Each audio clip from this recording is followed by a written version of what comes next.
Donald Trump just got confronted about Elon Musk's drug use, and what spilled out was classic Trump. Or was it? I have all the details on this breaking story coming up next.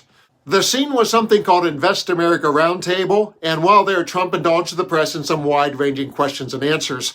Of course, he rambled, deflected, and served up his usual word salad, and then he turned some heads when asked about Elon's recreation/medicinal drug use. I'll share his answer in just a minute, but let's first explore the other Q's and A's. Let's begin with questions about Gavin Newsom. Earlier, Trump indulged some speculation about Newsom being arrested, so let's see if he's still supporting that inflammatory rhetoric. Peter Doocy, the Fox reporter who is to journalism what Trump is to leadership, posed a weird question about the California governor that included a mention of Trump's criminal mugshot. The question immediately put Trump on the defensive, and then he started rambling. Newsom likes the attention that he's getting right now from you. Yeah, it seems like he does.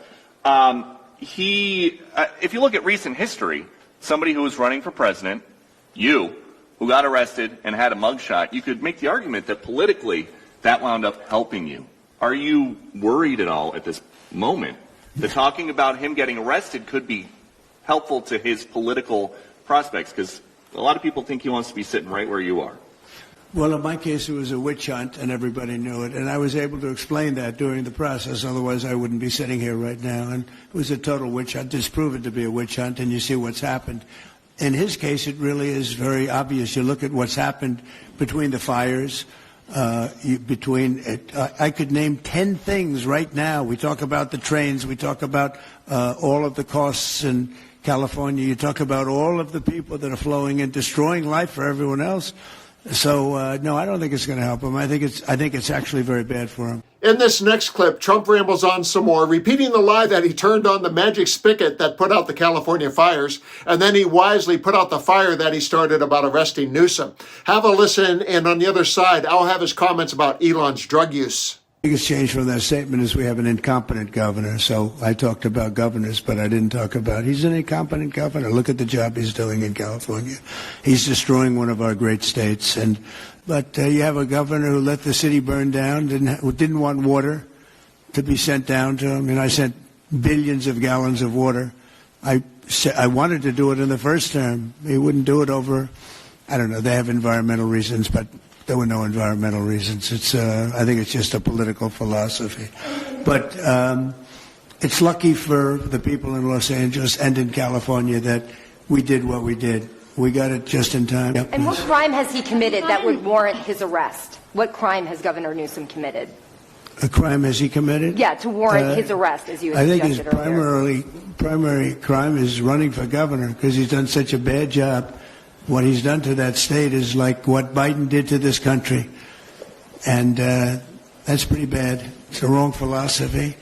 And now the conversation turns to the reported physical confrontation between Elon and Treasury Secretary Scott Bessent and Elon's alleged drug use. Will Trump firmly speak out against either, or will he soft-sell the chaos happening under his watch? About that Tesla, did you ever see Elon Musk get physical with the Treasury Secretary? No, I didn't.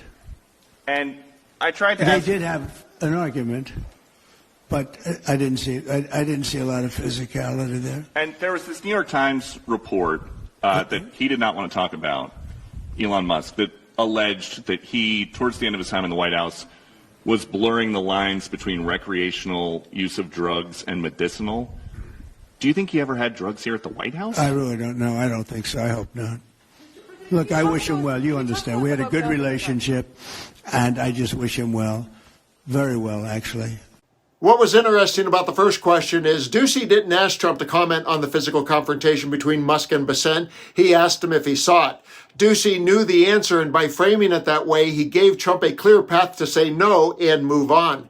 A cynic might wonder if there's some collusion between Trump's communication team and the Fox propaganda machine, but I don't wonder.